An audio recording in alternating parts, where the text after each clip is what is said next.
दर्शकों नमस्कार। कार्यक्रम कृषि दर्शन में आप सभी का बहुत बहुत स्वागत है। किसान भाइयों, ये गर्मी का मौसम है। इस मौसम में ख़ास तौर से जो भी आपने खेतों में फसलें लगा रखी है, उन फसलों में विशेष रूप से ध्यान देने की आवश्यकता होती है। इसके साथ ही साथ यदि आप पौधरोपण करने जा रहे हैं, नर्सरी तैयार करने जा रहे हैं, तो नर्सरी के लिए भी कुछ बातों को सामान्य तौर पे आपको ध्यान में रखना होगा। ग्रीष्म के मौसम में जो गन्ने की फसल है, उस फसल में क्या कुछ सावधानियां रखनी है, क्या कुछ आपको सामयिक कार्य करने हैं, इस विषय पर जानकारी दिलवाएंगे। इसके साथ ही किसान भाइयों, जो पौधरोपण या नर्सरी है, उसका प्रबंधन आपको कैसे करना है, इसके ऊपर भी आपको हम महत्वपूर्ण जानकारी दिलवाएंगे। लेकिन किसान भाइयों, फ़िलहाल वक्त हो चला है खबरें खेती की देखने का और मंडी के भाव जानने का। तो आइए देखते हैं खबरें खेती की और जानकारी लेते हैं मंडी के भावों की।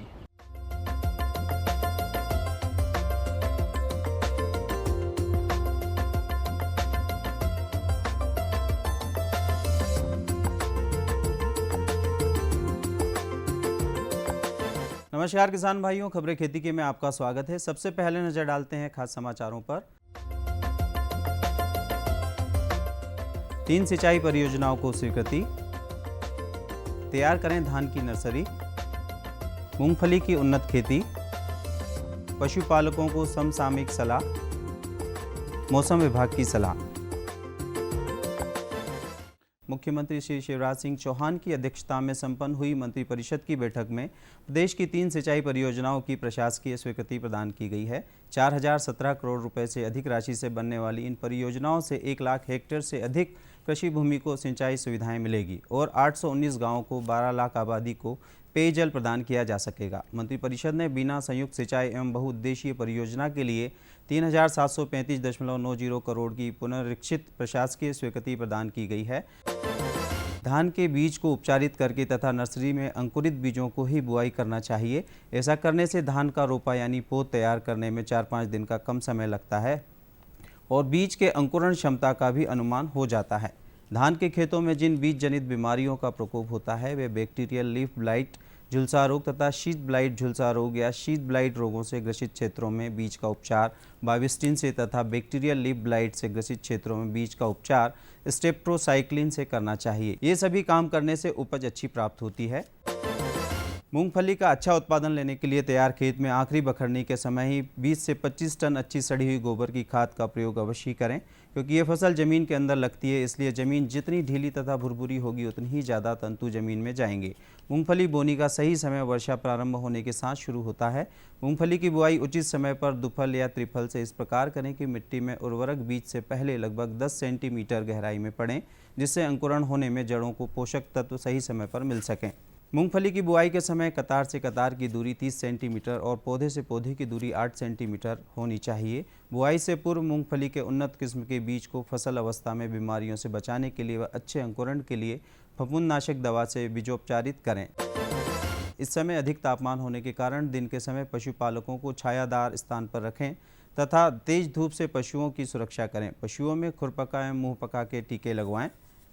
ग्रीष्मकाल हरे की फसल में आवश्यकता अनुसार सिंचाई करें। पशुओं को साफ ताज़ा पानी दिन में 3-4 बार दें, साथ ही हरा चारा दें। बाहरी परजीवी से बचाव के लिए ब्यूटॉक्स का उपयोग करें। पशुशाला की नियमित सफाई करें। 1 लीटर पानी में 5 मिलीलीटर फिनाइल मिलाकर फर्श की सफाई करें। पशुओं को दिन में 2 बार स्नान करवाएं। मौसम विभाग ने सलाह दी है कि कद्दू वर्गीय सब्जियों एवं भिंडी की फसल में आवश्यकता अनुसार सिंचाई करें। निंदा नियंत्रण के लिए हाथ से निदाई करें तथा सफ़ेद मक्खी के नियंत्रण के लिए अनुशंसित कीटनाशक का छिड़काव करें। भिंडी और कद्दू वर्गीय फसलों की तुड़ाई करें तथा बाजार में भेजें। बरसात के मौसम की सब्जियों की रोपणी तैयार करें। किसान भाइयों, खबरें खेती की में बस इतना ही। आप देखिए मंडी भाव और मुझे दीजिए आज्ञा। नमस्कार।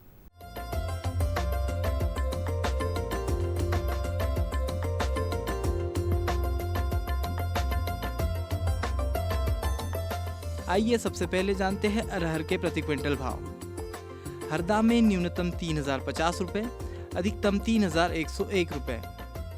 गंज बासुदा में न्यूनतम 2800 रुपये, अधिकतम 3350 रुपये। गुना में न्यूनतम 2420 रुपये, अधिकतम 2955 रुपये। इंदौर में न्यूनतम 1100 रुपये, अधिकतम 3550 रुपये। आइए अब जानते हैं मसूर के प्रति क्विंटल भाव। आगर में न्यूनतम 3000 रुपये, अधिकतम 3,400 रुपये। अशोकनगर में न्यूनतम 3,360 रुपये, अधिकतम 3,561 रुपये। बैतूल में न्यूनतम 3,351 रुपये, वही अधिकतम भी 3,351 रुपये। बीना में न्यूनतम 3,000 रुपये, अधिकतम 3,300 रुपये। आइए अब जानते हैं मक्का के प्रति क्विंटल भाव। देवास में न्यूनतम 1,260 रुपये, अधिकतम 1,365 रुपये। धार में न्यूनतम 900 रुपये, अधिकतम 1,100 रुपये। जबलपुर में न्यूनतम 1,000 रुपये, वही अधिकतम भी 1,000 रुपये। कटनी में न्यूनतम 1,370 रुपये, वही अधिकतम भी 1,370 रुपये रहा।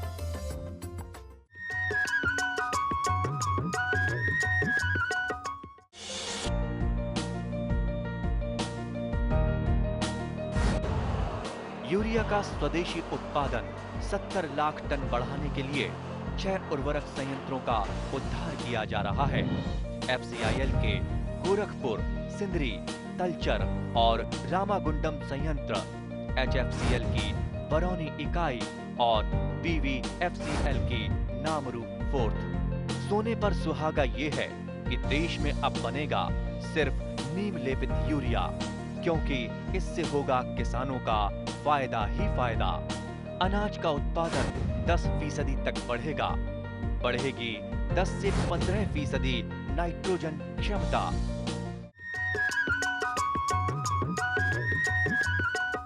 किसान भाइयों, गर्मी के मौसम में आप में से अधिकतर किसान भाइयों ने अपने खेतों में गन्ने की फसल लगा रखी होगी और ग्रीष्म काल में गन्ने की फसल में जो ज़रूरी सामयिक कार्य होते हैं वो आप यदि समय पर पूरे करते हैं तो आगामी जब आप गन्ने की फसल को लेते हैं तो वो काफ़ी उत्पादन देती है, या यूँ कहे कि विपुल उत्पादन देती है।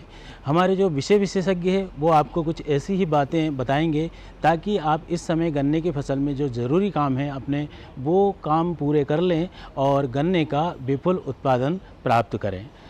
हमारे आज के विशेषज्ञ हैं डॉक्टर साधुराम शर्मा, जो आपको बताएंगे कि ग्रीष्म ऋतु में गन्ने की फसल में सामयिक कार्य कौन कौन से आपको करने हैं। ये ग्रीष्म ऋतु जैसे ही ख़त्म होती है और पहले जैसे बारिश होती है तो आप अपने खेतों का निरीक्षण करें, आपको मालूम हो जाएगा कि सूखे सूखे पेड़ इधर उधर टापों में आपको खेतों के अंदर दिखेंगे। ये उकटा रोग के पौधे हैं, इनको उखाड़िए और फेंकिए। लाल सड़न रोग के पौधे होंगे, वो उसमें पत्तियों में ललाई आएगी। अगर आप उसको फाड़ के देखेंगे तो उसके पौधों में शराब जैसी बदबू आएगी। उकटा रोग में और लाल सड़न रोग में जो फ़र्क है वो ये है कि लाल तो वो भी हो जाता है लेकिन वो सूख जाता है अंदर से, गन्ना पतला पड़ जाता है, ऊपर से झुर्रियाँ दिखने लगती हैं उकटा रोग में। तो ये दोनों रोग जो हैं ये बहुत ख़तरनाक रोग हैं, इनके ऊपर ध्यान रखिएगा। इसके बाद सबसे बड़ा जो रोग बहुत ही नए आ गए हैं वो ये हैं कि एक पीली पत्ती रोग, यानी खेत में पीले पीले पत्ते हो जाते हैं। आप इसमें कुछ भी छिड़कें कुछ नहीं होगा, ये एक फंगस वाली बीमारी है, फफूंद वाली। इससे धीरे धीरे पौधे सड़ने से लगते हैं और पौधा बैठ जाता है। इसका अगर बीज आप दूसरी में लेंगे तो वो भी रोगग्रस्त होगा। आप अपने खेतों में जाकर देखिए, अभी बरसात होते ही देखिए, आपको मालूम पड़ेगा कि छोटे छोटे कल्ले से गन्ने की जड़ों में के पास से उग रहे हैं और वो सफ़ेद सफ़ेद रंग के, पीले पीले रंग के हैं। इसका मतलब ये है कि अगली फसल जो इसकी होगी या ये बीज से जो फसल लगेगी वो ग्रासी शूट, घास जैसी बढ़वार वाली रोग से ग्रसित फसल होगी। अभी से इन पौधों को उखाड़िए, नहीं तो अगला इससे अगर बीज लिया जाएगा तो आप समझिएगा कि ये रोगग्रस्त बीज होगा और वो रोगग्रस्त बीज अगली फसल को भी रोगग्रस्त करेगा। इसके अलावा पीली पत्ती रोग के अलावा जो रोग की विदेशों में थे वो अब हमारे नरसिंहपुर ज़िले के अंदर मिल रहे हैं। उसमें से एक है पाइनएप्पल डिजीज़। पाइनएप्पल डिजीज़ का मतलब ये है कि ऊपर से तो गन्ना सूखता है, सड़ता है, और अगर आप उसको काटें और सूंघें तो आपको अनानास जैसी खुशबू आएगी। गन्ना अंदर से लाल सा हो जाएगा। इसी तरीके से एक पोक्का बोंग नाम की डिजीज़ जो कभी मध्य प्रदेश के अंदर नहीं आई, वो भी अब आ रही है। आ कहाँ से रही है? हम दूषित बीज बाहर से लाकर अपने प्रदेश में लगा रहे हैं, इस वजह से ये सब हो रहा है। तो वो जो पोक्का बोंग डिजीज़ है वो भी मतलब उसका टॉप माने जो ऊपर से है वो सूख जाता है और वो सड़ जाता है, गल जाता है, सूख जाता है। उसको अगर आप नीचे से खोलें तो लाल लाल धारियाँ सी आपको अंदर से दिखेंगी। ये पोक्का बोंग डिजीज़ जो है ये भी अब धीरे धीरे बढ़ रही है। अब ये जो सारी जो मैंने आपको ये बहुत सारी जो रोग आपको बताए हैं, इनके उपाय क्या हैं, किसान इसमें करे क्या? किसान को ये करना है कि वो एक तो शुद्ध बीज ले, जहाँ से शुद्ध बीज मिल सकता है उसी नर्सरी से बीज ले। दूसरे, बरसात आ रही है, ये जो रोगग्रस्त फसल है उसका पानी अच्छी फसल में ना जान दें, उसको अभी से थोड़ा काट कूट के रखें जिससे वो पानी उस खेत में ना जा सके।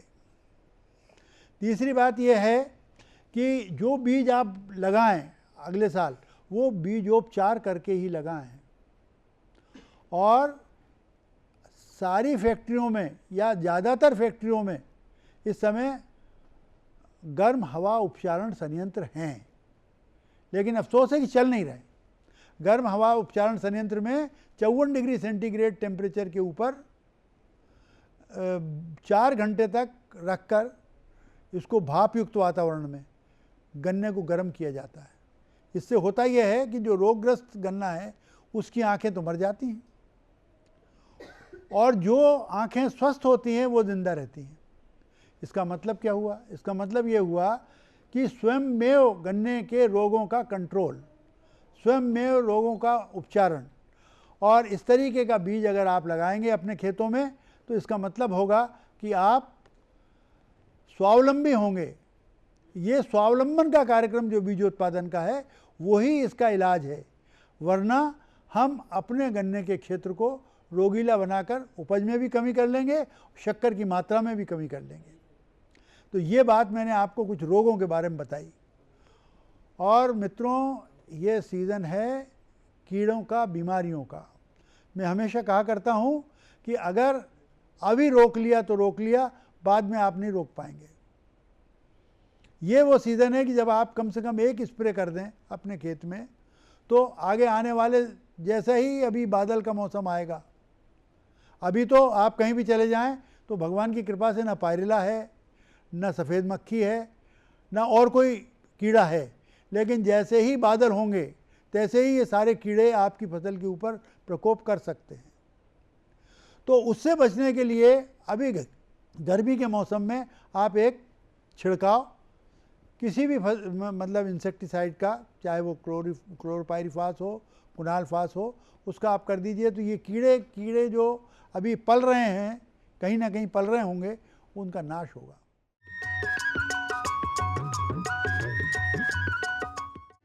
आत्मा योजना से मिले तकनीकी ज्ञान, उन्नत कृषकों को सम्मान। किसान भाइयों, मध्य प्रदेश आपके परिश्रम और लगन से अब है देश का सर्वश्रेष्ठ कृषि राज्य। इसीलिए लगातार कृषि कर्मण अवार्ड प्राप्त होने की आप सभी को बधाई। किसान कल्याण तथा कृषि विकास विभाग की विभिन्न योजनाओं के साथ आत्मा योजना से आपको मिलते हैं कई तरह के लाभ, उन्नत कृषि तकनीकों और विविधता पूर्ण खेती की जानकारी, समस्याओं के समाधान प्राप्त करने के अवसर, ग्राम स्तर से जिला स्तर तक कृषि योजना निर्माण में भागीदारी, किसान मित्रों के रूप में स्थानीय कृषि सलाहकार, फार्म स्कूल, कृषि उद्यमिता को प्रोत्साहन। किसान भाइयों के लिए खुशखबरी, उन्नतशील कृषक एवं कृषक समूहों को सम्मानित करने के लिए विकास खंड स्तर, जिला स्तर और प्रदेश स्तर पर दिए जाने वाले नकद पुरस्कार और उत्कृष्टता अलंकरण से जुड़े। अपने कार्यों का विवरण देने तथा पंजीयन करवाने के लिए नजदीकी कृषि कार्यालय से संपर्क करें। किसानों के हित में बड़ा कदम, प्रधानमंत्री कृषि सिंचाई योजना। हर खेत को पानी, प्रति बूंद अधिक उपज। सिंचाई के सही तरीकों और जल संरक्षण की नई तकनीकों के साथ बढ़ेगा जमीन का जल स्तर। जिला स्तर पर होंगी सिंचाई योजनाएं। असिंचित क्षेत्रों तक पानी पहुंचाकर बढ़ेगा उत्पादन। भारत सरकार की विशाल योजना प्रधानमंत्री कृषि सिंचाई योजना। क्या है फसलों का ताजा हाल, कैसे हो इनकी सही देखभाल, बीज और खाद की कैसे हो सही पहचान, जानिए विशेषज्ञों के साथ। देखिए खेत खलिहान, सोमवार से शुक्रवार सुबह 7 बजे। डीडी किसान, बदलते भारत की शान।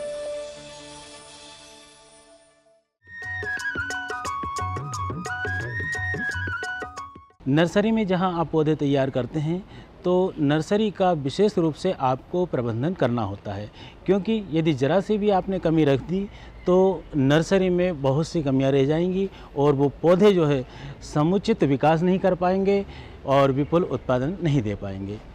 आज हम आपको ऐसी ही एक महत्वपूर्ण जानकारी दिलवाने जा रहे हैं, ख़ास तौर से नर्सरी प्रबंधन के संबंध में।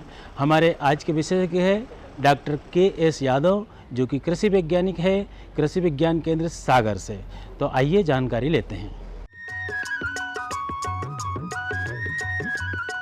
डॉक्टर साहब, आपका हमारे कार्यक्रम में बहुत बहुत स्वागत है। बहुत बहुत धन्यवाद सर। डॉक्टर साहब, सबसे पहले तो आप ये बताएं कि नर्सरी हमारे किसानों के बीच में बहुत लोकप्रिय है और नर्सरी के द्वारा वे अपनी पौध तैयार करके उसे खेतों में रोपित कर रहे हैं। नर्सरी से क्या क्या लाभ होते हैं? देखिए किसान भाइयों, विशेषकर अगर नर्सरी प्रबंधन की बात करें तो नर्सरी प्रबंधन में खास करके जो उद्यानिकी फसलें हैं, जो हार्टिकल्चरल क्रॉप्स होते हैं, अब उसमें जैसे टमाटर है, बैगन है, मिर्च है और ख़ास करके अभी ये जो समय चल रहा है प्याज है, गोभी है, इन फसलों का बीजों को जो है नर्सरी का प्रबंधन करते हैं। अब आपने प्रश्न आपका ये मूल था कि इसका क्या महत्व है, तो किसान भाई ये बता देंगे चूँकि बीज काफ़ी महंगे होते हैं और काफ़ी छोटे आकार के होते हैं और इनको सीधे खेत में बोया जाना संभव नहीं होता है, क्योंकि उनकी जर्मिनेशन या अंकुरण प्रतिशत भी घट जाएगा। इसीलिए हम लोग जो है उसको उगाने से पहले 1 महीना पहले बीजों के लिए जो अच्छी नर्सरी तैयार करके और उसमें बीजों को तैयार कर लेते हैं बुआई करके, जिससे उसकी सुगमतापूर्वक जो है देखभाल हो सके। अगर उनको पानी की आवश्यकता है तो पानी मिल सके, जो भी ध्यान देने वाली बात होती है प्रबंधन की, इस सुविधा की दृष्टि से हम जो है नर्सरी का को जो है अलग से उगाते हैं। हमारे दर्शकों को आप बताएं कि नर्सरी बनाने की विधि क्या है, नर्सरी बनाने की अच्छी विधि क्या है? बहुत बढ़िया प्रश्न है। देखिए किसान भाई, सबसे बड़ी चीज़ है कि ये समझें कि हमको नर्सरी तैयार कब करना है। खासकर उद्यानिकी जो फसलें हैं वो तीनों सीजन में उगाई जाती हैं, या आजकल ये कहें कि वर्ष भर उगाई जाती है। तो जैसे अभी आप मान लीजिए बरसात का सीजन आता है, तो इसके लिए जो हमें फ्लैट बेड सिस्टम से या बराबर करके ऊंची मेड़ बनाने की आवश्यकता नहीं होती है। ये तो पहली विधि ये है। या गर्मी का सीजन हो तो उसमें इसकी ज़रूरत नहीं होती है। और दूसरी जो चाहे तो आप थोड़ा सा उसको हल्का, क्योंकि पानी अगर कम है तो बराबर पर के अलावा थोड़ा गहरा में भी बनाएं तो कोई दिक्कत नहीं है। दूसरी विधि है, खास करके बरसात में जो है नर्सरी तैयार करने की सबसे ज़्यादा दिक्कत होती है। तो किसान भाइयों, वर्षा के ऋतु में हमेशा रेज बेड नर्सरी जो है बनाना चाहिए, अर्थात 1 मीटर चौड़ी और लंबाई कम से कम जो है 3 मीटर रखें। ये नर्सरी की जो है सबसे मतलब एक तरह से विशिष्ट जो है आकार होता है। तो इसमें आप जो है 15 सेंटीमीटर ऊंची जो है नर्सरी तैयार करें और उसमें गोबर की खाद और 50 ग्राम जो है नत्रजन, 50 ग्राम फास्फोरस, 40 ग्राम पोटास और ख़ास करके कीट जो उसमें लगते हैं, रोग लगते हैं, उसके लिए जो दवाइयाँ आती हैं उसको डाल करके तैयार कर लें। और तीसरी जो विधि है, ठंड के सीज़न में खासकर बात करें तो उसमें भी इसी तरह से तैयार करते हैं, बट चूँकि ठंड में ज़्यादातर जो है ठंड लगने की आवश्यकता होती है, पौधे ख़राब होता है, तो ऊपर से जो है छाया कर लेते हैं। बीजों को किस तरह से उपचारित किया जाना चाहिए? इसका एक सिस्टम है FIR, माने फंगस को मारने के लिए फंजीसाइड, जैसे कि थायरम कॉन्टैक्ट फंजीसाइड है, तो इसके द्वारा जो है कैप्टान वगैरह से जो है बेविस्टिन वगैरह से 1 ग्राम दवा 1 किलो बीज के लिए लगती है।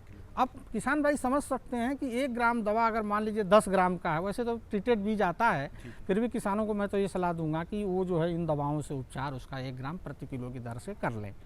और कीटनाशी दवाओं की जहाँ तक बात करें तो जो कीटनाशी के लिए जब पौधे 25 या 30 दिन के हो जाएं तो इमिडाक्लोप्रिड दवा है, या उसमें जो है इसको 1 ml जो है 1 लीटर पानी में 3 लीटर पानी में डालकर उसके जड़ों को जो है घोलकर 10 मिनट तक रख लें और फिर लगाएंगे तो कोई रोग या कीट जो है उस पर 1 महीने तक काम नहीं करेगा, वो काफ़ी स्वस्थ पौधा जो प्राप्त होगा। नर्सरी में खाद का और उर्वरकों का प्रबंधन कैसे किया जाना चाहिए? जब भी आप जो है नर्सरी तैयार करते हैं तो अंतिम गुड़ाई से पहले उसमें 1/3 मीटर की अगर आप ली है तो 5 से 6 तगाड़ी जो है गोबर की खाद, और नहीं तो कम से कम जो है 1 तगाड़ी जो है वर्मी कंपोस्ट अगर अच्छा मिल जाए तो उसे मिलाएं, और प्रति क्यारी जो है 100 ग्राम जो है आप जो है यूरिया डालें, और कम से कम 150 ग्राम 100 से 150 ग्राम DAP अगर हो जाए, नहीं तो सिंगल सुपर फास्फेट डालें, और 50 से 60 ग्राम जो है पोटाश डाल करके, और फोरेट हो या मेलाथियन का पाउडर हो तो 50 ग्राम ये छिड़क करके और अच्छी उसमें जो है गुड़ाई करके मिला लें। तो ये अगर आप पहले ही आप कर लेते हैं और लाइन से इन बीजों को अगर बो देते हैं और ऊपर से पैरा से ढक देते हैं और सिंचाई अनवरत करते रहें तो ये सबसे जो है माने स्वस्थ और हेल्दी पौधा जो है तैयार होता है। किसी भी तरह का यदि रोगों का या कीटों का प्रकोप यदि हो जाए तब हमें क्या करना चाहिए? मैं आपका आनंददायी प्रश्न समझ गया। यहाँ पे किसान भाई जो है बिल्कुल ध्यान नहीं देते, एक बार नर्सरी उन्होंने डाला और इसके बाद भूल जाते हैं। यहाँ बता दूँ कि जैसे ही पौधे बुआई के बाद 15 दिन बाद जो है खरपतवार इसमें निकल आते हैं। अगर आप निरंतर सिंचाई करते हैं तो खरपतवार निकल आते हैं, तो उसको जो है गुड़ाई कर दीजिए और 1 यूरिया का जो है छिड़काव करके और ऊपर से जो है इसका सिंचाई कर दें। और कीटों को मारने के लिए 15 दिन बाद रस चूसक कीटों को मारने के लिए इमिडाक्लोप्रिड दवा या रोगर जो दवा है या कोई रस चूसक कीट है, कोई कीटों को मारने वाली दवा है, इसका आप एक छिड़काव जरूर कर दें। नर्सरी के प्रबंधन के लिए कोई और महत्वपूर्ण बात आप बताना चाहें? बिल्कुल, मैं कहना चाहूँगा बहुत ही संक्षेप में कि आजकल जो है नर्सरी को खेत में तैयार करने की तुलना में प्रो ट्रे आ गई हैं, जो 100-198 खानों की 104 खाने की छोटे छोटे प्लास्टिक की कटोरी आ गई। उसमें आप जो है कोकोपिट या वर्मीकुलाइट और परलाइट वगैरह मिला लें और उसमें एक बीज अगर बोते हैं तो इसको जो है एक व्यवसाय के तौर पर भी अपना करके आप पैसा जो है कमा सकते हैं। तो अगर इसमें एक बीज बोते हैं तो बहुत ही स्वस्थ पौधा है और काफ़ी हेल्दी पौधा तैयार होता है और कहीं भी उसको उठा करके ले आने में सुविधा होती है। और जब आप खेत में लगाएंगे तो ये पौधे बहुत कम बनते हैं, इनकी सर्वाइबिलिटी काफ़ी ज़्यादा होती है। जी, तो डॉक्टर KS यादव साहब, आप हमारे कार्यक्रम में आज पधारे और आपने नर्सरी प्रबंधन के बारे में हमारे किसानों को बहुत अच्छी और बहुत काम की जानकारियाँ दी। इसके लिए आपका बहुत बहुत धन्यवाद। बहुत बहुत धन्यवाद सर, बहुत बहुत धन्यवाद।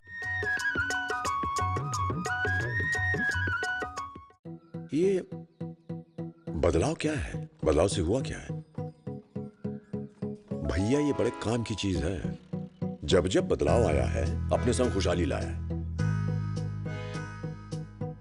इंसान की सोच में अगर बदलाव आ जाए तो सब कुछ मुमकिन है, सब कुछ संभव है। अब ये बदलाव फिर आ रहा है और इस बार ये देश के हर हिस्से की सूरत को बदल के रहेगा। हर सूरत की मुस्कान में वो आपको दिखाई देगा, क्योंकि जब जब बदलाव आया है वो अपने साथ खुशहाली लाया है।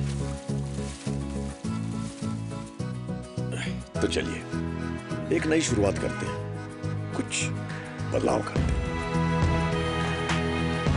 दूरदर्शन किसान, एक नया चैनल जहां बातें होंगी बदलाव की और आपके कल की बेहतर शुरुआत की।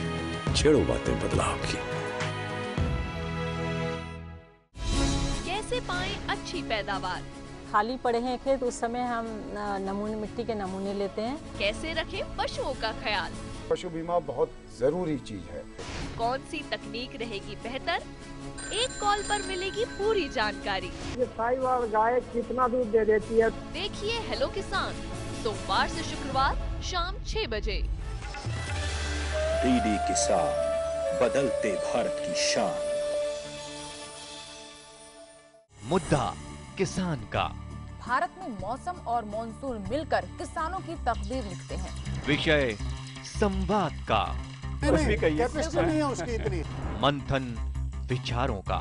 किसी को खाता खोलने से मना नहीं किया जाता। देखिए वाद संवाद सोमवार से बुधवार शाम 7:30 पर। DD किसान, बदलते भारत की शान।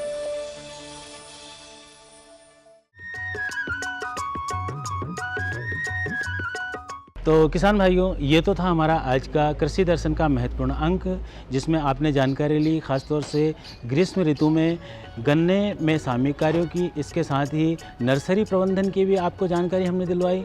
और किसान भाइयों, समय समय पर हम महत्वपूर्ण जानकारियाँ इस कार्यक्रम के माध्यम से दिलवाते ही रहते हैं। बहरहाल अब समय हो चला है आपसे विदा लेना का, तो आप सभी से हम विदा लेते हैं। नमस्कार।